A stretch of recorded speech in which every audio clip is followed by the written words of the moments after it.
Hello guys, welcome to career easy channel.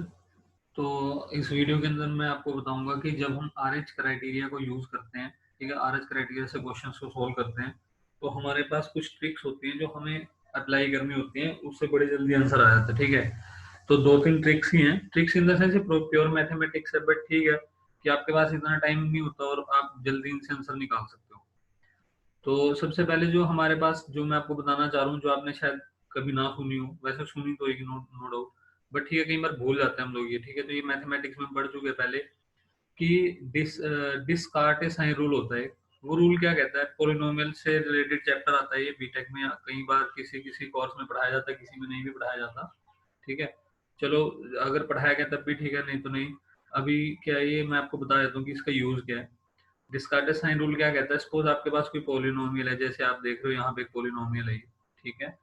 तो इस polynomial के अंदर इसके रूट्स के बारे में ये डिस्कस करता है क्या, कि अगर आपके पास यहाँ से अगर आप स्टार्ट करो, सपोज आपके पास एन के एन साइन चेंजेस आए, n number of sign change, जैसे हो सकता है वन साइन चेंज आए, टू साइन चेंज आए, कितने साइन के चेंजेस आए। तो अगर वो नंबर एन टू से ग्रेटर है, तो इस इक्वेशन को जब मैं सोल्व करूंगा, इस पोलिनोमियल को इक्वल टू जीरो पुट करके जब मैं इसको सोल्व करूंगा, तो उसके कुछ पॉजिटिव रूट आते हैं, आपको पता है, कुछ नेगेटिव आते हैं। रियल रियल होते हैं कि इमेजिनरी होते हैं, रियल और कॉम्प्लेक्स। सॉरी, रियल के अंदर दो पार्ट आएंगे, पॉजिटिव रूट्स और नेगेटिव रूट्स, डन। और फिर बाकी जो है वो कॉम्प्लेक्स। अभी हम जो बात करेंगे, हम करेंगे पॉजिटिव रियल रूट्स की। तो सपोज आपके पास इसके अंदर एन साइन चेंज हुए, ठीक है, और एन दो या दो से ज्यादा है, तो आपके पास जितने भी साइन चेंज होंगे ना, या तो उतने number of positive real roots आएंगे, या फिर उससे पीछे जाओ और देखो उससे पीछे कौन सा इवन इंटीजर है। सपोज आपके पास n की वैल्यू 3 आई, कि आपके पास तीन नंबर साइन चेंज हुआ, तीन बार साइन चेंज हुआ, तो इसका मतलब ये है या तो उसके अंदर तीन पॉजिटिव रियल रूट्स होंगे। ये जो मैंने पहली कंडीशन लिखी है ना, ये पॉजिटिव रियल रूट्स के लिए है कि कितने पॉजिटिव रियल रूट्स होंगे इसकी।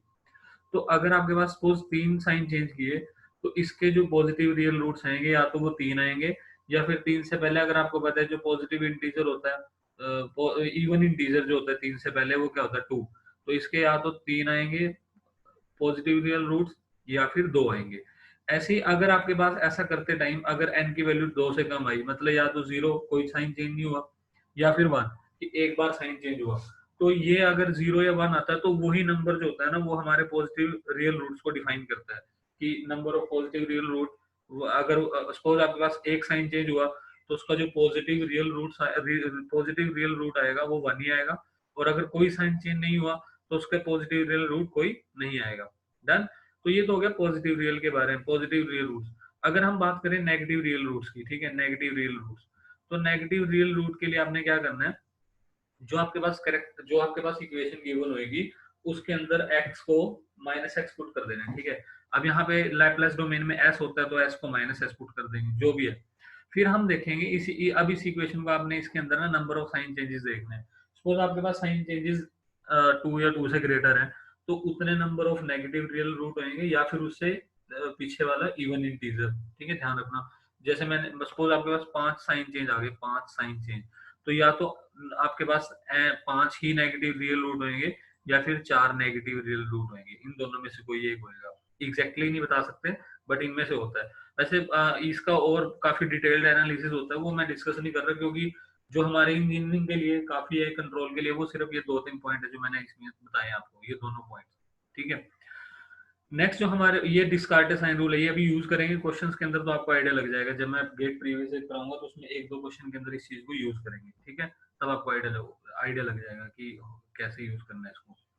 नेक्स्ट आपके पास, अगर आपके पास आप देखोगे ना, मैक्सिमम जो क्वेश्चन हमारे पास बनने वाले हैं, वो इस इक्वेशन के क्यूबिक इक्वेशन बनती है, कैरेक्टरिस्टिक इक्वेशन। जब आरएच क्राइटेरिया के भी क्वेश्चन कराऊंगा ना मैं, गेट प्रीवियस ईयर, तो आप देखोगे उसके अंदर मैक्सिमम टाइम पे ना क्यूबिक इक्वेशन ही बनती है, कैरेक्टरिस्टिक इक्वेशन।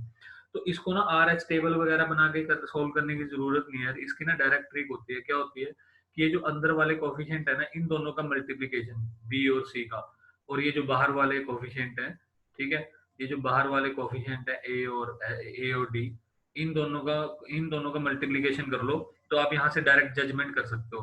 डायरेक्ट जजमेंट मतलब, अगर आप देखो ध्यान से, देखो, अगर आपके पास b इंटू सी अगर ए डी से बड़ा आता है, ठीक है, ग्रेटर आता है, तो आपके पास ये जो सिस्टम है ना, ये स्टेबल सिस्टम बन जाएगा।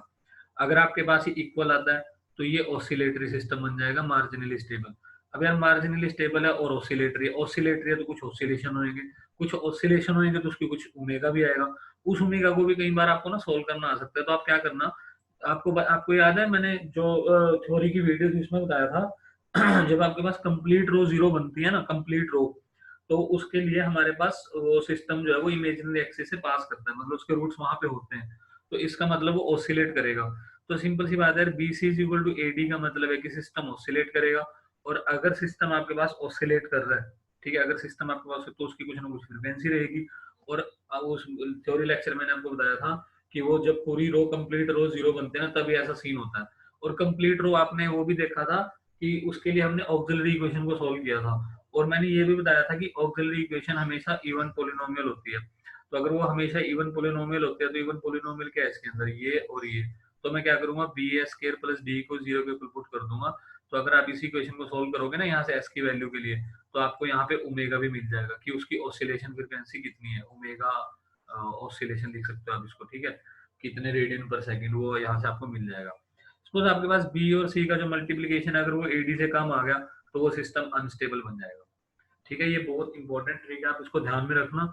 मैक्सिमम टाइम पे जो क्वेश्चन है ना, जो जिनमें मतलब एक एक नंबर के क्वेश्चन है, या इसरो या फिर आप नॉर्मल एग्जाम जो देते हो, जैसे नॉर्मल इन द सेंस गलत मत ले जाना, नॉर्मल मतलब कि जिनके अंदर टाइम कम होता है, जैसे ईएससी का एग्जाम है, ठीक है, तो उनके अंदर ऐसा क्वेश्चन जनरली पूछा जाता है, तो आपको ट्रिक पता होनी चाहिए कि अगर BC greater than AD stable, equal आ गया तो ऑसिलेटरी, मार्जिनली स्टेबल, और अगर लेस देन आ गया तो अनस्टेबल। ठीक है, ये तो था क्यूबी के लिए।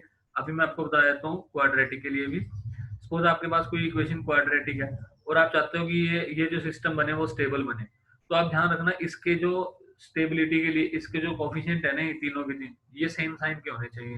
ठीक है, all the coefficient should be of same sign, ये मैं लिखने गलत लिख दिया, all the coefficient should be of same sign for the stability. ठीक है, तो स्टेबिलिटी के लिए सभी साइन का सेम, या तो सारे पॉजिटिव करो या फिर सभी नेगेटिव करो। तो सपोज ये आपके पास कोई क्वाड्रेटिक है और वो पूछ रहा है इसकी स्टेबिलिटी के लिए क्या किया जाए, मतलब ए के ऊपर कंडीशन है, ये ए लिखा मैंने, ठीक है, तो इसके लिए कंडीशन है कि आपके पास थ्री माइनस, अब देखो ये पॉजिटिव है, इसका कोफिशिएंट भी पॉजिटिव है, तो ये भी क्या होना चाहिए आपके पास, पॉजिटिव। इसका मतलब three minus A should be greater than zero. तो यहाँ से आ जाएगा आपके पास, ये आ जाएगा ए को दूसरी साइड ले जाओ, तो three should be greater than A. इसका मतलब ये है कि अगर ए की वैल्यू से कम रही ना, तो ये सिस्टम हमेशा ही क्या रहेगा, स्टेबल सिस्टम बना रहेगा। ठीक है, तो क्लियर है ये चीजें। तो ये आपके पास कुछ ट्रिक्स थी जो मैंने आपको बताई, ये काम में आएंगी हमारे पास। अभी जो एक पॉइंट जो लास्ट थ्योरी वीडियो के अंदर रह गया था, वो डिसएडवांटेजेस रह गए थे कि हमें क्या नुकसान, मतलब नुकसान इन द सेंस कि इसको कहाँ पे यूज नहीं करते। तो आपने देखा जितने भी क्वेश्चन हमने डिस्कस किए उसके अंदर कहीं पे भी ई की पावर एस एक्सपोनेंशियल टाइप का फंक्शन, या फिर साइन एस, या फिर कॉस एस इस टाइप का, या फिर लॉगरिथमिक एक्ट इस टाइप का कोई फंक्शन नहीं आपके पास आया। ठीक है, तो अगर इस टाइप का ये नॉन लीनियर फंक्शन, अगर कोई भी फंक्शन बनता है ऐसे हमारे पास, ठीक है, तो उस टाइम पे हम लोग ये आर एच क्राइटेरिया को यूज नहीं कर पाते, अगर एक्सपोनेंशियल टर्म आ जाए, कोई ट्रिग्नोमेट्रिक टर्म आ जाए। ठीक है, दूसरा नुकसान इसका ये था कि इसने ना सिर्फ ये बताया था कि स्टेबल है कि अनस्टेबल है, इसने रिलेटिव स्टेबिलिटी के बारे में डिस्कस नहीं किया। सपोज आपको दो सिस्टम दे दिए और वो बताया कि भाई कि इससे कितना ज्यादा स्टेबल है, वो यार सेम सीन जो मैं बताना चाह रहा हूँ, वो ये जो चीजें है ना, ये मार्जिन मार्जिन से रिलेटेड है, फेज मार्जिन और गेन मार्जिन। तो इस कॉन्सेप्ट के अंदर कहीं पे भी गेन मार्जिन फेज मार्जिन की बात नहीं की गई हमारे पास। ठीक है, और जो लास्ट जो डिसएडवांटेज है इसका एक और होता है, वो ये है कि आपके पास ये आपको एग्जैक्ट लोकेशन ऑफ पोल नहीं बताता, बस ये बताएगा लेफ्ट में कि राइट में। ठीक है, तो ये भी हमारे पास एक कह सकते हो आपकी कि इसकी डिसएडवांटेज है। ठीक है, तो चलो ठीक है, नेक्स्ट वीडियो के अंदर मैं आपको इसके प्रॉपरली जो गेट के प्रीवियस क्वेश्चन है वो कराऊंगा, और आप उनको अटेंड जरूर करना, उनको उन क्वेश्चंस को ध्यान से देखना, आपको हो सकता है कुछ ना कुछ नया जरूर मिलेगा उसके अंदर, अगर आपने अच्छे से पढ़ा भी है तब भी, उसके बाद आपको कुछ ना कुछ उसके अंदर इम्पोर्टेंट या फिर कुछ डिफरेंट मिलेगा ही मिलेगा। ठीक है, थैंक यू, और आप शेयर कर देना वीडियो को। ठीक है, थैंक यू वेरी मच।